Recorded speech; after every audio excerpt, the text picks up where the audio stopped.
There were tactical issues that I believe some of you gentlemen had with what happened at Uvalde. There obviously were news stories about how long it took for anybody to come in, holding parents back, and officers rescuing their own kids first. This is what the media tells us, but there were some real tactical concerns as far as what went on over there. So let's hit that one right now. Let's hit that right now, and then discuss the aftermath politically, and of course, in that community.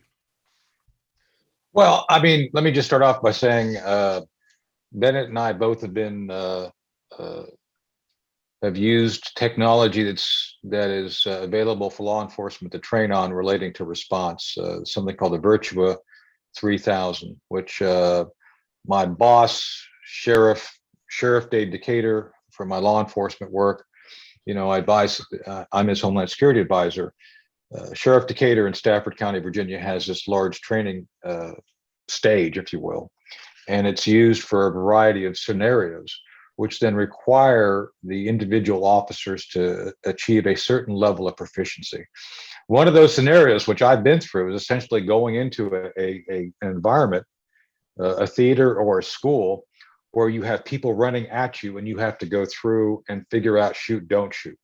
So I can tell you for a fact, Bennett knows this, law enforcement is trained for the very scenario that we saw develop and tragically happen in Uvalde. This is nothing new. So what I think we all have to recognize is that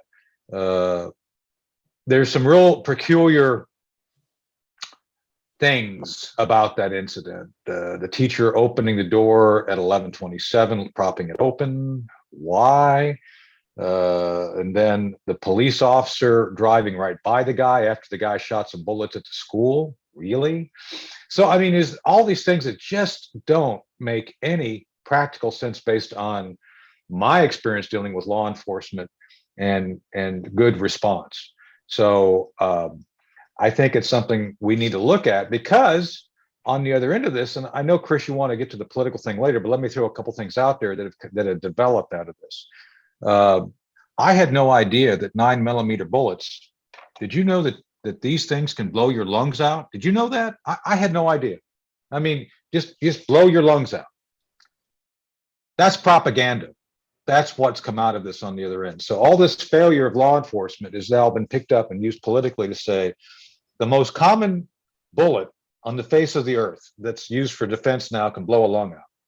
And not only is that being used now, Joe Biden said, to Bennett's other point about the fact that we are armed for purposes of maintaining our independence from a government that might become extreme. Joe Biden said today, apparently, or yesterday, that yeah, you guys need to. ARs aren't going to stand up against the government if you decide, if the government becomes tyrannical. Really? Okay, then why are you worried about him there, Joe? So I think there's some real issues that we have to walk through. But my point is that the failure of response has now been translated into domestic propaganda for purposes of one political party trying to push, which are facts that are not facts, that are propaganda. So Bennett, you want to hit that? Because I don't know if that's a good way of framing this, but that's what's happened. Yeah, no, I think that's true, Tony. First of all, people that are talking about guns that may have never handled or shot a gun, it's just a recipe for disaster. It's a recipe for misinformation. When you talk about the tactics of going into schools, I'd like to get Bill and Pete in to comment after me here on this, because I know Bill is Force Recon in the Marine Corps, and they do a lot with tactics. They do a lot with urban environments, things like that. Certainly the type of layout, the type of wall construction and things like that that you would have in a school. But you just held up a 9mm round, okay? That's not going to go through those steel doors that are outside the school. I can tell you, it will not. I mean, from personal experience, it will not go through those steel doors. If those steel doors are closed. Okay, it's going to be difficult for him to get in there. Now, if he has an AR, if he has, but none of what he had is going to go through the block walls, the concrete block walls, and the cinder block walls that are in schools either, right? So there are safe areas for kids to go. There are tactical steps that anybody going in there, law enforcement, can take. And to me, again, I go back to the mission: save the children and the other innocents that are in there. Save the children. Okay. This is a live situation. This is a live situation, right? So imagine yourself there, and worse yet, I have children. They're older than elementary school now and middle school, but I imagine a situation where they're in there. What would I want? I would want someone in there that took whatever they had, whether it was a pipe, fire extinguisher over the head, or a cop with a gun, even better. Go in there and do something. Don't wait while kids are bleeding out. Don't wait to go through the door. Don't wait for a tactical shield. Okay. It's sad, but you've got to make that determination. You might get shot. Yes, you might get shot. I hope you don't. You got 19 cops there. How many of them are going to get shot if they go through that door and take out the shooter in the right tactical situation? 1, 2, 3. But you know what?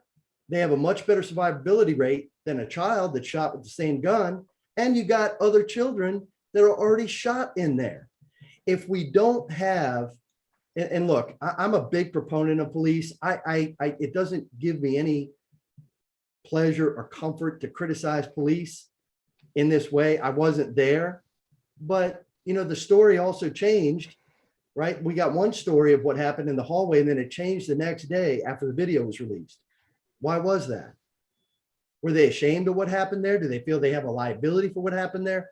Why was that? So I'm going to stop talking and pass it over to Bill, but I'm just upset about the inaction.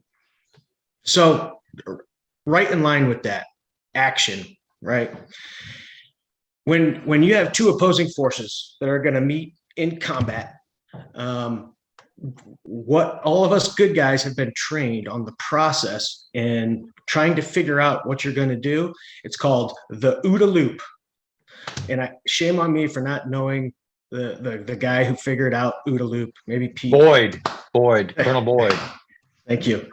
Colonel Boyd, brilliant tactician of how to figure out what you're going to do.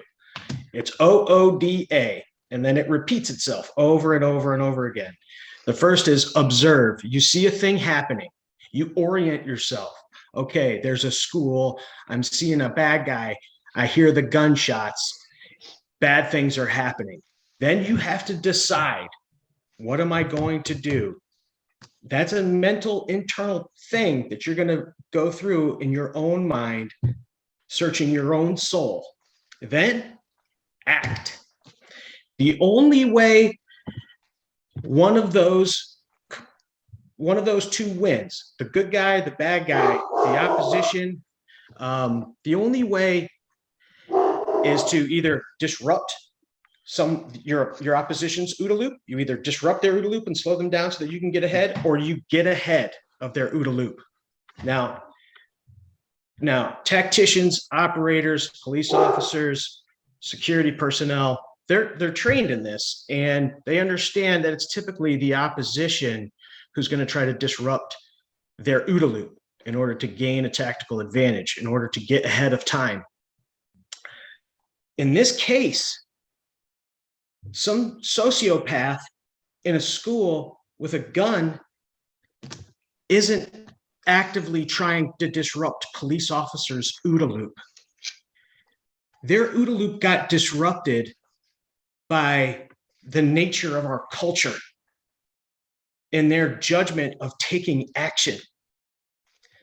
So this is the thing that concerns me most. And I know Pete's got some great insight on this, but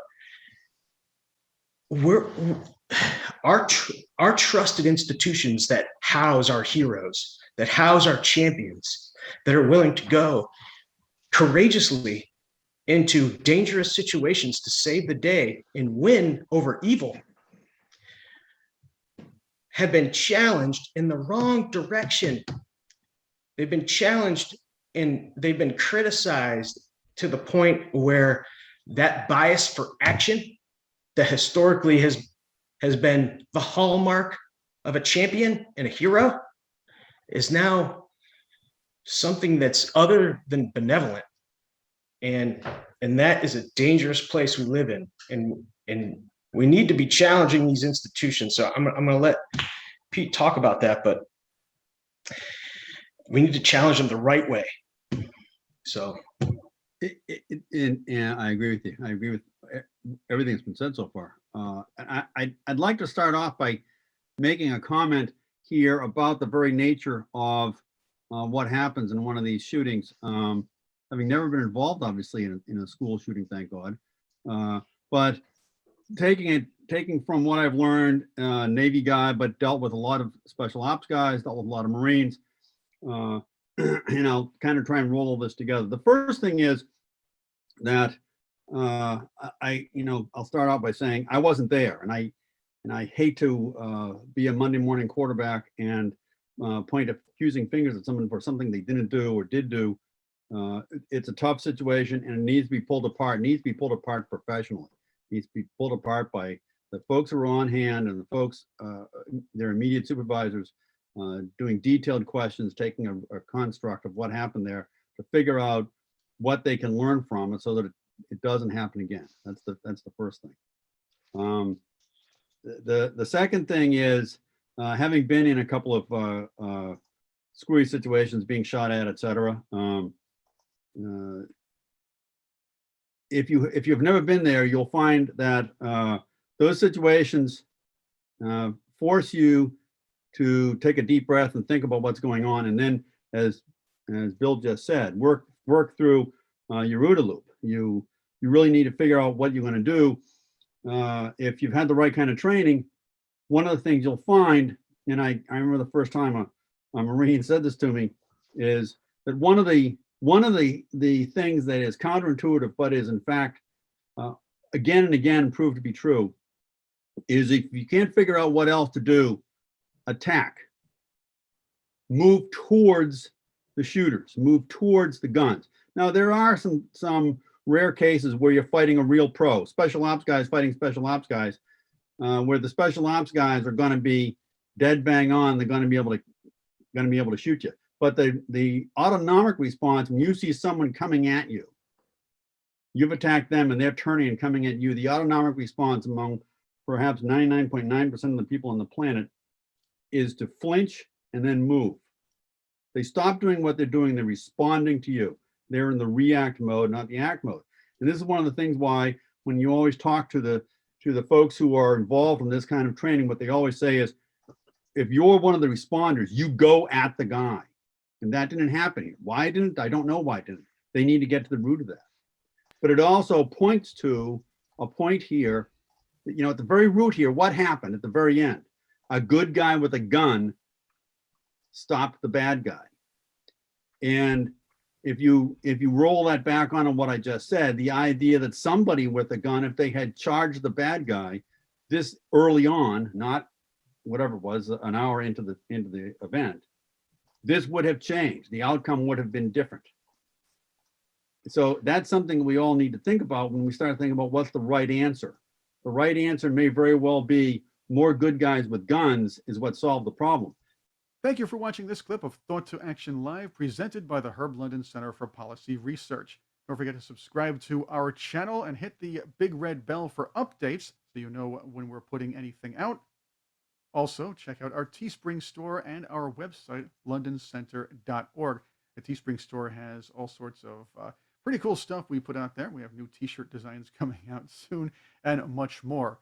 The link is in our description.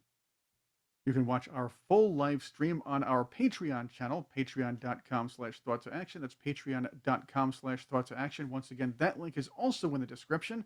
Also, as a member of our Patreon page, you can see sneak previews of our programs, watch them before anybody else. Exclusive content will be available, and you'll have access to our full Ask Us Anything sessions where we answer your questions. Once again, thank you very much for watching this clip of our live stream. Stay informed and make your day a great one.